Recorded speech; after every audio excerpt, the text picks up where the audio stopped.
قوم اور ملک کی فکر رکھنے والے لوگ اور اس اجتماع کے اندر شریک ہونے والے احباب علماء، حقیقت یہ ہے کہ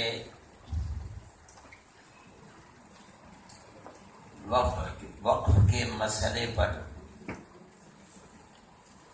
حضرت مولانا خالد سیف اللہ صاحب کے متعدد اجتماعات،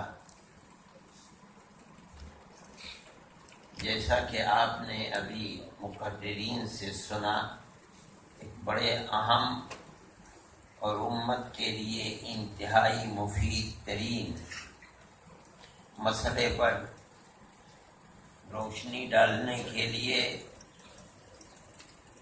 اور وقت کی حکومتوں کو اس طرف لانے کے لیے ایک بہترین وسیلہ ہیں اور ہونے چاہیے۔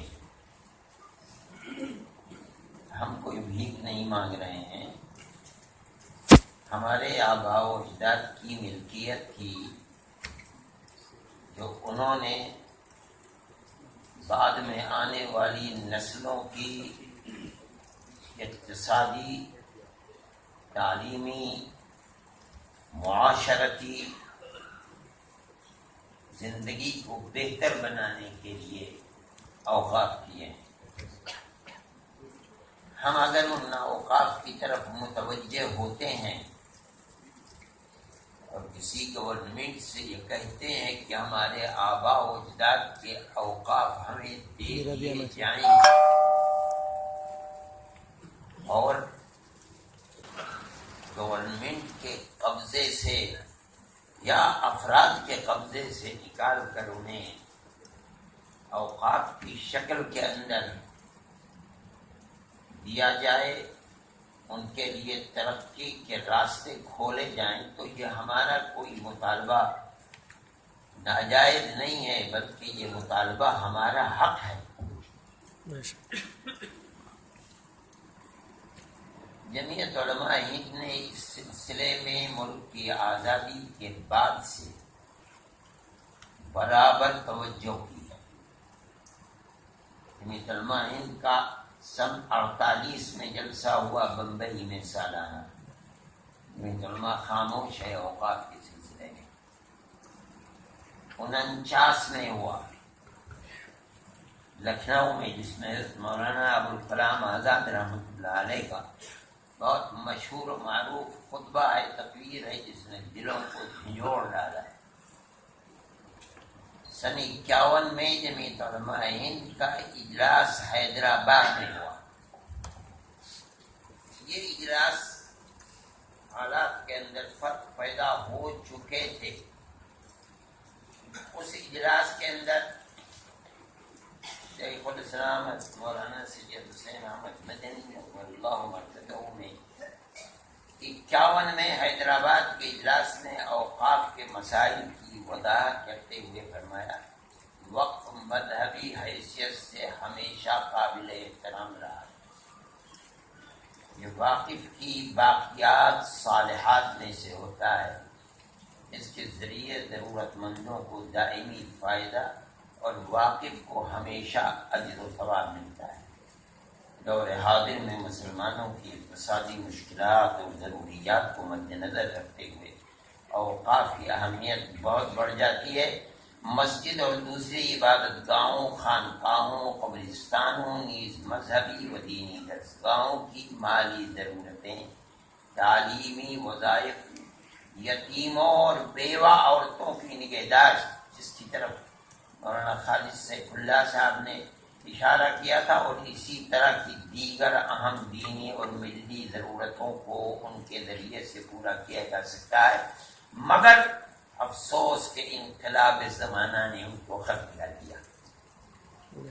میں سمجھتا ہوں کہ ملک کی آزادی کے بعد یہ سب سے پہلا موقع ہوگا کہ جب اوقاف کے سلسلے میں ہمارے اکابر نے زبان کو کھولا ہے، اس سے پہلے نہیں کھولا۔ اس لیے کہ مسئلہ ملک کی تقسیم اور آزادی کے بعد تو مسئلہ مسلمان کے وجود کا تھا۔ مسلمان اپنے اس ملک میں جہاں ہزاروں سال سے وہ رہتا ہے، وہ اپنے اس وجود کو اسلامی تشخص کے ساتھ زندہ کیسے رکھے؟ آگ لگ چکی تھی پنجاب میں، دلی اجڑ چکا تھا، یہ سمجھیے کہ شمالی ہندوستان آبلا برپا تھا، یہ نہیں لگتا تھا کہ آج ہم ہیں کل رہیں گے کہ نہیں رہیں گے۔ ہمارے وہ اکابر جو میدان میں کام کر رہے تھے اس وقت تو جماعتیں تھی بھی نہیں، انہوں نے اس مسلم اقلیت کو اتنا سہارا دیا کہ ہمارا وجود تو آج اتنا مستحکم ہے کہ بڑے سے بڑا فرقہ پرست، میں کہتا ہوں فرقہ پرست حکومتیں مسلمان کے وجود کو ہندوستان میں چیلنج نہیں کر سکتی۔ بے شک ہمالیہ پہاڑ اپنی جگہ سے چل سکتا ہے، مسلمان کے وجود کو کون چیلنج کر دے گا؟ ابتدائی 2 سالوں کے اندر محنت و مشقت کر کے مسلمان کا وجود مستحکم ہو گیا۔ اب اس کے بعد لڑائی حقوق کی تھی، انہوں نے سن 51 کے اندر اپنے حقوق کی طرف اشارہ کر دیا۔ من جملہ ان حقوق کے ہمارا ایک حق ہے، اوقاف جو ہمارے باپ دادا کی ملکیت تھی انہوں نے دیا ہے۔ یہ حقوق کا مسئلہ بھی صرف اس بنیاد پر ہے، میں کہتا ہوں کہ ملک کا دستور سیکولر دستور ہے۔ میں یہ بات کہتا ہوں اور مجھے کوئی تکلف نہیں، مجھے لوگ گالیاں بھی دیتے ہیں، مارنے کی دھمکیاں بھی دیتے ہیں کہ پٹیل اور ان کے ہم نوا یہ چاہتے تھے کہ ملک کا دستور سیکولر دستور نہیں، ہندو اسٹیٹ بنے۔ جمعیت علماء ہند کے لوگ تھے، مولانا ابوالکلام آزاد، حضرت مولانا عبد الرحمان صاحب، مفتی کفایت اللہ صاحب، ان لوگوں نے کھڑے ہو کر کے کہا کہ آپ نے ہم سے جیسے جیسے ملک کی آزادی قریب آتی رہی، ہم آپ سے عہد لیتے رہے کہ وعدہ کرو کہ ملک آزاد ہوگا تو دستور سیکولر دستور ہوگا۔ علماء ہند اور مسلمانوں کی یہ طاقت تھی کہ ان کے سامنے سر جھکایا، پٹیل ناکام ہوئے اور ملک کا دستور سیکولر دستور۔ انہوں نے قوت کے ساتھ یہ بات کہی کہ اگر ملک تقسیم ہوا ہے، تقسیم پر دستخط آپ نے کیے ہیں، ہم نے کبھی اس کے سامنے سر نہیں جھکایا۔ ہماری پگڑیاں اچھالی گئی، ہماری ٹوپیوں کو روندا گیا اور ہمارے بھائیوں نے روندا، ہمارے مذہب لوگ مسلمانوں نے روندا، لیکن ہم اپنے موقف سے 1 انچ کبھی پیچھے نہیں آئے۔ ہم نے کبھی اس کی تائید نہیں کی کہ ملک تقسیم ہوا، آپ نے بیٹھ کر کے دستخط کیا، ہم سے جو وعدے کیے تھے ان وعدوں کو پورا جن وعدوں کو پورا کیا گیا۔ آج ملک کا سیکولر دستور جس میں آج ہم اس ہال میں بیٹھ کر کے مطالبہ کر رہے ہیں کہ ہمارے اوقاف ہمیں دو، وہ ہماری ملکیت ہے، اگر حکومت اس کے اوپر غاصبانہ قبضہ کیے ہوئے، یہ قبضہ ناجائز ہے، یہ ہمارے دستور کی بنیاد ہے، اس دستور نے ہمیں یہ حق دیا ہے۔ اگر ہمیں دستور ہمارے ملک کا سیکولر دستور نہ ہوتا تو ہمیں یہ حق کہنے کا، زبان کھولنے کا حق بھی نہ ملتا۔ اب موجودہ ملک کی صورتحال آج سے نہیں، میں کہتا ہوں کہ ملک کی آزادی کے بعد سے فرقہ پرست ذہنیت اگرچہ ملک کو سیکولر دستور کے خلاف ہندو اسٹیٹ بنانے میں ناکام ہو گئی، لیکن اس سیکولر دستور کے ہوتے ہوئے فرقہ پرست ذہنیت ہر زمانے کے اندر غالب ہوتی ہے۔ اس کا کہنے میں کیا تکلف ہے؟ بھائی ملک کے اندر 20,000 سے زائد فسادات ہوئے، آج تک تو کسی فسادی کو نہ پھانسی دی گئی ہے، نہ موت کی سزا دی ہے۔ کس چیز کی دلیل ہے؟ آپ یہ دیکھیں کہ ملک کی سیاسی صورتحال کیسی ہے، مگر ہمارے وجود کو تو کوئی چیلنج نہیں کر سکتا۔ ہمارے حقوق ہیں، ملک کا دستور سیکولر دستور ہے، آئینے کی طرح ہر آدمی دیکھ سکتا ہے کہ جو لوگ چلا رہے ہیں اور اقلیتوں کے حقوق کو غصب کر رہے ہیں وہ سیکولرزم کی بنیاد کو مضبوط کر رہے ہیں یا اکھاڑ پھینک رہے ہیں. ہر آدمی دیکھ سکتا ہے، سمجھ سکتا ہے. یہ سیکولر دستور کی ہمیں ایک نعمت حاصل ہے، ہم اپنے حقوق کے لیے لڑتے ہیں. ایسا بھی ہوتا ہے کہ ہمارا ہاتھ فرقہ پرست ذہنیت رکھنے والے لوگوں کے گلے پر ہوتا ہے اور ہم انہیں انتخابات کے اندر نکال کر باہر پھینک دیتے ہیں. اس ملک ہے سیکولر دستور ہے، تبھی تو ایسا ہوتا ہے. اور ایسا بھی ہوتا ہے کہ ان کا ہاتھ ہماری گردن پر ہوتا ہے اور ہمیں وہ ملک سے، لیکن ہمارا یہ تنافس ایک دوسرے سے آگے بڑھنا یہ زندہ ہے. اور ہم یہ سمجھتے ہیں جب تک ملک کا دستور سیکولر دستور ہے ہمارے حق ہمیں ملیں گے اور حق لے کر رہیں گے. یہ ہماری ہمارے اندر ایک حوصلہ ہے. ہم قوم کو یہ حوصلہ دینا چاہتے ہیں کہ وہ اپنے اندر اس حوصلے کو رکھے. یہ نہ ہو کہ ان حالات سے مایوس ہو کر بیٹھ جائے. سب کر بیٹھ گئی مایوس ہو، اس کا تو مطلب یہ ہے کہ ہم نے خود اپنی جڑیں اگاڑ کر پھینک دی. یہ ایک جہد مسلسل ہے.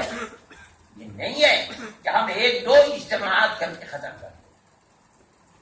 ڈاکٹر صاحب نے جن گپتی رگوں کے اوپر ہاتھ رکھا ہے، میں ان کا شکریہ ادا کرتا ہوں کہ میرے کہنے سے پہلے انہوں نے اس بات کو کہہ دیا. میں یہ کہتا ہوں کہ یہ وہ چیزیں ہیں جو انہوں نے ہماری جہد مسلسل جو اوقاف کے سلسلے میں اگر اس کو بیان کروں کہ مولانا عبد الرحمان صاحب نے کس طرح سن 23 کے قانون کے اندر، پھر اس کے بعد جب اس کے اندر ترمیمات ہوئی ہیں تو کس طرح سن 64 کے اندر جو بنا اور سن 69 کے اندر جو تھا، پھر اس کے بعد 69 میں جمعیت علماء نے 3 روزہ کانفرنس بچوں کے گھر کے اندر سارے ہندوستان کے لوگوں کو جمع کیا. مولانا اسد صاحب مدنی نے، یہ سب مرحوم ہو گئے. اس کے بعد بھی جب ہم نے یہ دیکھا کہ یہ نہیں ہے صحیح، تو سن 94 کے اندر اس کے اندر ترمیمات جمعیت علماء نے کرائی. پھر اس کے بعد یہ نظر آیا کہ سن 11 کے اندر اسلامک سینٹر کے اندر پھر ہم نے اجتماعات کی اور سونیا جی سے، ڈاکٹر منموہن سنگھ سے، ان لوگوں سے ملے اور مل کر یہ کہا کہ ملک جدھر چل رہا ہے وہ مسلمانوں کی جائیداد کو ہڑپ کرنے کے لیے چل رہا ہے. اس کا مطلب یہ ہے کہ آئے دن ملک کا سیکولرزم کمزور ہوتا چلا جا رہا ہے، پھر تبرز ذہنیت بڑھتی چلی جا رہی ہے. ہماری اس بات کو تسلیم نہیں کیا گیا. آج وہی بات ہے، اگر تسلیم کر لیا جاتا اور اقلیت یہ سمجھتی کہ ہمیں ہمارا حق گورنمنٹ دینا چاہیے تو آج یہ نوبت نہ آتی کہ کاسے گدائی لیے پھرتے ہیں، کوئی ووٹ ڈالنے کے لیے تیار نہیں ہے. ہم ان حالات سے دوچار ہیں. لیکن میں یہ سمجھتا ہوں، میں کسی تقریر کے لیے نہیں، میں تو مولانا کے حکم کی تعمیل میں آیا تھا. مجھے بخار ہے، میں کوئی تقریر کرنا بھی نہیں چاہتا تھا. میں تو صرف یہ بات کہتا ہوں کہ دیکھیے اس طرح کی میٹنگیں کرنا آپ کو آپ کے مقصد تک نہیں پہنچائے گا. آپ کہیں گے، لوگ سنیں گے، آپ کتاب سے شائع کر دیں گے، لیکن ان کتابوں کی شائع کرنے سے ہم اپنے مقصد کو حاصل نہیں کر سکتے. آپ ہر صوبے کے اندر انتہائی فعال، متحرک، سمجھدار لوگوں کی ٹیم بنائے. جمعیت علماء ہند آپ کے شانہ بشانہ کام کرے گی انشاءاللہ. ہماری صوبے کی یونٹ ہے، وہ آپ کے ساتھ کام کرے گی. ہم آپ سے جو وعدہ کر رہے ہیں، ہم آپ سے کہتے ہیں کہ ہم آپ کے شانہ بشانہ ہوں. وہ آپ سب سے پہلے قانون کے اندر جو چیز بھی آپ کو مل سکتی ہے، آپ اس چیز کے لیے وہاں کی حکومت کو تیار اگر کر سکتے ہیں، اتنا پریشر ڈال سکتے ہیں، عمومی اجتماعات کا، مسلمانوں کی گیدرنگ کر کے کہ گورنمنٹ آپ کے سامنے جھکے اور وہ چیزیں جن پر گورنمنٹ کا قبضہ ہے اور قبضہ غاصبانہ ہے، آپ ان کے ہاتھ سے ان کو نکالیں. اگر یہ نہیں کریں گے تو پارلیمنٹ کا قانون آپ کی کوئی مدد نہیں کروائے گا. یہ تو آپ کو اس موقع کے اوپر وہاں کی حکومتوں کو زیر کرنا پڑے گا. اجتماعات کیجیے, مسلمانوں کو جمع کیجیے, اور جو اسباب اقتدار لیے بیٹھے ہیں, نہیں بیچ رہے ہیں, حیدرآباد سے لے کر دلی تک ایک سلسلہ ہے, وہاں سینکڑوں کروڑ کی جائیداد بیچتے ہیں, اور یہاں تک ان کو پیسہ تسلیم کیا جاتا ہے. یہ ایک حقائق ہے. کس طرح آپ اس کے اوپر قابو پا سکتے ہیں؟ اسی جمہوری ملک کے اندر اس کے سوا کوئی طاقت نہیں. عوام کی طاقت اتنی بڑی طاقت ہے کہ یہ عوامی تو حکومتیں بناتے ہیں, اور یہ عوامی حکومتوں کو کالا منہ کر کے نکال دیتے ہیں. آپ اگر اتنی اجتماعیت اپنے اندر پیدا کر سکتے ہیں, تبھی مسائل میں ہو سکتا ہے کہ آپ 10 قدم آگے بڑھ جائیں. ورنہ ملک کی جو صورتحال ہے, اور جس طرح سے سرکاری مشنریوں کے اندر بیٹھی ہوئی فرقہ پرست طاقتیں ان کو دبائے بیٹھی ہیں اور کوئی دینا نہیں چاہتا ہے, اس کے حلق سے نکالنا کوئی آسان کام ہے. ابھی دیکھیے, میں کہتا ہوں, میں اس کی قدردانی کرتا ہوں کہ ابھی 2-4 دن پہلے, 2 دن پہلے میرے پاس جو اس وقت یہاں کے امانت اللہ صاحب کے یہاں کے چیئرمین ہیں, انہوں نے گورنمنٹ سے ایک مطالبہ کیا ہے کہ اتنی پراپرٹی, اور انہوں نے اس کی ساری اس کے علامتوں کو پیش کیا ہے, ان کے نام دیے ہیں, ان کی جگہ دی ہے کہ یہ سب DDA کے قبضے کے اندر ہے, ان کو چھوڑوایا جائے. اس کو عام کرنا چاہیے تاکہ گورنمنٹ کا منہ تو ظاہر ہو. یہ جو عوام کو کہتے ہیں, الاپتے ہیں کہ ملک سیکولر ہے, سیکولر ملک ہے, یہ پتہ تو چلنا چاہیے کہ یہ ہے کیا, اور گورنمنٹ کتنا کھا رہی ہے, اور کس کا حق کو کھا رہی ہے. مسلمان کے حق کو کھا رہی ہے, کیوں کھا رہی ہے؟ ہماری چیز ہے. تو میں وقت چیئرمین کی طرف سے اس طرح کی چیز کو جمعیت علماء کی ورکنگ کمیٹی نے اس کے اوپر ڈائلی اپنی تجویز بھی پاس کی ہے. میں کہتا ہوں یہ وہ اسباب ہیں جن کی وجہ سے ملک کے اندر حکومتیں ملک کے بسنے والے 20 کروڑ انسانوں کے حقوق کو کھا رہے, شیر مادر سمجھ کر کے, اور ہم کچھ کر نہیں پا رہے. حضرت مولانا نے بلایا, میں تو بہت ممنون کرم ہوں کہ آپ نے اس وقت بلایا ہے, لیکن میں یہ سمجھتا ہوں کہ اجتماعات سے کوئی مسئلے کا حل نہیں ہے. اس کے لیے تو بڑی کاوش کرنی پڑے گی. کسی کے منہ سے لقمے کو چھین لینا اور حرام کے لقمے کو چھین لینا, آپ جب تک ہاتھ حلق میں نہیں ڈالیں گے نہیں مل پائے. اس کے لیے طاقت, عوامی طاقت کے علاوہ کوئی اور طاقت چاہیے. آپ اس کو اگر پیدا کریں گے تو آپ کامیاب ہوں گے. میں نہیں سمجھتا ہوں کہ اس کے سوا کوئی اور صورت ہے کامیابی. ہم تو جو کچھ کرتے تھے وہ کانگریس گورنمنٹ میں کر رہے تھے, ہمیں تو اس گورنمنٹ سے کوئی توقع ہے نہیں. ہم تو بیٹھے ہوئے ہیں, دیکھ رہے ہیں دنیا کے حال کو کہ ملک کدھر چل رہا ہے, اور کیا ہوگا اس طرح آئندہ آنے والے سالوں میں ہوگا. حقیقت یہ ہے کہ ہم کچھ بھی نہیں کر پاتے, لیکن آپ اگر کھڑے ہوں گے تو جمعیت علماء صوبائی حکومت ہوگی, جہاں کہیں کسی پارٹی کی حکومت ہے, کہیں کسی پارٹی کی حکومت ہے, کہیں کسی پارٹی, جمعیت علماء ہند آپ کا ساتھ دے یہ ہوگا. اور ہم یہ سمجھتے ہیں کہ ہمیں مایوس نہ ہونا چاہیے. یہ تو کبھی کے دن پڑے ہیں, کبھی بھی رات پڑے ہیں, بڑھیا ہے. یقیناً ایسا دن آئے گا کہ جب ہمیں اپنے حقوق ملیں گے, اور بہت حقوق مل رہے ہیں. آج کا مسلمان جس جگہ کھڑا ہے, اقتصادی اعتبار سے, تعلیمی اعتبار سے, حکومتوں نے پالیسی بنا کر مسلمان کی نسل کو دفن کرنا چاہیے. میں پوچھتا ہوں کہ کیا مسلمان وہی کھڑا ہے جہاں 70 سال پہلے تھا؟ آج دولت کا کیا حال ہے مسلمان کے بعد؟ صحیح ہے, برادران وطن کے برابر نہیں ہے, لیکن تعلیمی اعتبار سے, دولت کے اعتبار سے, معاشرتی اعتبار سے آج مسلمان کہیں نہ کہیں کھڑا ہے. یہ اپنی طاقت سے, ورنہ فرقہ پرست ذہنیت نے اس کو ایک قدم بھی چلنے کی اجازت نہیں دی ہے. اس لیے میں سمجھتا ہوں کہ آپ جس چیز کو لے کر بیٹھے ہیں, اللہ کی ذات سے ہمیں توقع ہے کہ وہ ہماری نصرت کرے گا, اور ہم اپنے حق کو حاصل کرنے میں آج نہیں تو کل انشاءاللہ. میں آپ کو یقین دلاتا ہوں کہ انشاءاللہ علماء آپ کے پاس آئے, اور میں